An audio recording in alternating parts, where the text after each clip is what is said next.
Over the weekend, President Bola Ahmed Tinubu traveled to Saint Lucia for a state visit and to kick off a two-nation diplomatic tour of the Caribbean and South America. Tinubu was welcomed with full military honors by Saint Lucia's Governor General, Cyril Charles, and the country's Prime Minister, Philippe Pierre. Let's take a look.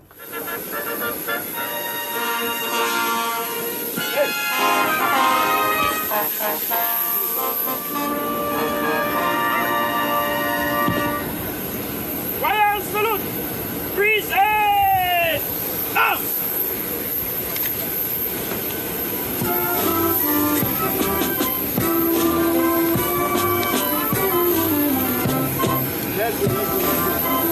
Let's go, Royal salute!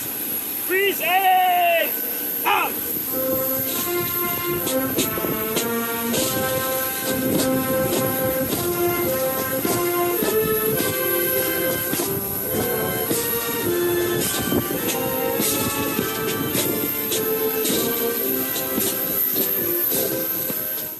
4 military salutes with our national anthem. I mean, the president was well received, but you know, there have been comments online. I'll take a comment from Labour Party leader who has strongly criticized the president's trip to Saint Lucia, calling it ill-timed and insensitive, given Nigeria's severe socio-economic challenges. Peter Obi's tweet reads in part. He wrote, "In the past 2 years, Nigeria has lost more people to all sorts of criminality than a country that is officially at war. Nigerians are hungrier, and most people do not know where their next meal will come from. With such a gory picture of one's country, you can imagine my bewilderment when I saw a news release from the presidency announcing that President Bola Ahmed Tinubu is departing Nigeria today for a visit to Saint Lucia in the Caribbean. This is a president going for leisure when he couldn't visit Minas, Niger State, where over 200 lives were lost and over 700 persons still living in a flood natural disaster. I wonder which type of incident will happen before a president is attracted to show fiscal sympathy to the distressed citizens." He went on to commend the president for visiting Benue. He further wrote, "I don't think the situation in this country today calls for leisure for anybody in a position of authority, more so the president, on whose desk the buck stops. This regime has repeatedly shown its insensitivity and lack of passion for the populace, going by the way it prioritizes the rich and shows indifference to the poor." In the meantime, the presidency has defended Tinubu's trip as a strategic diplomatic engagement aimed at deepening Nigeria's ties with Caribbean nations and fostering South-South cooperation rather than a leisure excursion. In a statement released by Bayo Onanuga, Special Advisor to the President on Information and Strategy, the visit aims to rekindle ancestral bonds and open new diplomatic, cultural and economic avenues, given the significant population of Nigerian descent and shared historical ties. He also described the visit as a rare historic diplomatic event, with Nigeria being one of fewer than 10 state visits that Saint Lucia has hosted since its independence, and the first by an African head of state since Nelson Mandela in 1998. Well, Peter Obi continues to maintain that this trip is inappropriate, and he still maintains that, you know, it's a leisure trip, given what the country is facing at this moment. You see, we can talk about cultural significance and other things between Nigeria and St. Lucia. We can even talk about the history of the Caribbean, talk about Jamaica, where there's a place called, you know, Calabar, stretch it up to Brazil, Bahia, the Yoruba extraction and all of that. But what Peter Obi is saying is apt. I think he has a strong point. Niger State's flood.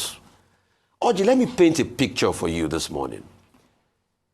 Days after the flooding, decaying bodies were taken off the streets in Niger State, in Mokwa. Decaying bodies. The president did not visit the place. In fact, even Benue, we had to shout until the president finally decided, and they made a jamboree out of it. I mean, we're there, we're talking about the jamboree now. We talked about what transpired. Yeah, with students braving. So what he's saying invariably is that there's a time that the president sits and gets things done.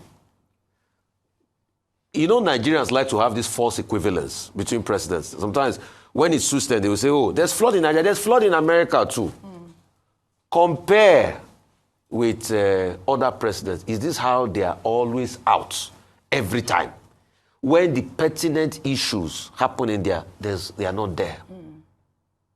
So President Tinubu has gone at the expense of taxpayers' money to go to Saint Lucia, a country with less than 180,000 people, a country that is not even up to Ajah in population. He has gone with taxpayers' money. He's going to address a parliament of a country that is not up to Ajah in population. I mean, yeah, this what we are just saying, we are not saying don't travel. Yeah. We are not saying you can't go and do cultural ties. RUFAI. What we are saying is... The VP went to Niger State. Dr. Abatti, what we are saying is... The VP went there. Dr. Abatti, with due respect, it's the VP we voted for. No, but the VP went there to represent the president. Can't you see that it's the VP we voted for? But you see, when you say things like that, Dr. Abatti, but when it's politics time, the president will go to Niger and campaign. But when it's distress time, he can't go to Niger and feel empathy with it. I guess what we're saying is there's a time for everything. There's a time for everything. Comprehend the stupidity of Dr. Abatti to date, because I don't see why you be countering your colleague while he's speaking. He has done this many times, many occasions on live TV. This is not the first time that RUFAI will be saying an important and good something, and he will just barge in and start saying or countering him. This man is not professional at all. I don't even know how someone became from a politician to a newscaster. I don't just know, a journalist or what they call it. This is very bad, and what Tinubu did today is a wrong thing. P2B replied him. P2B spoke about it very well, and that is how you should be.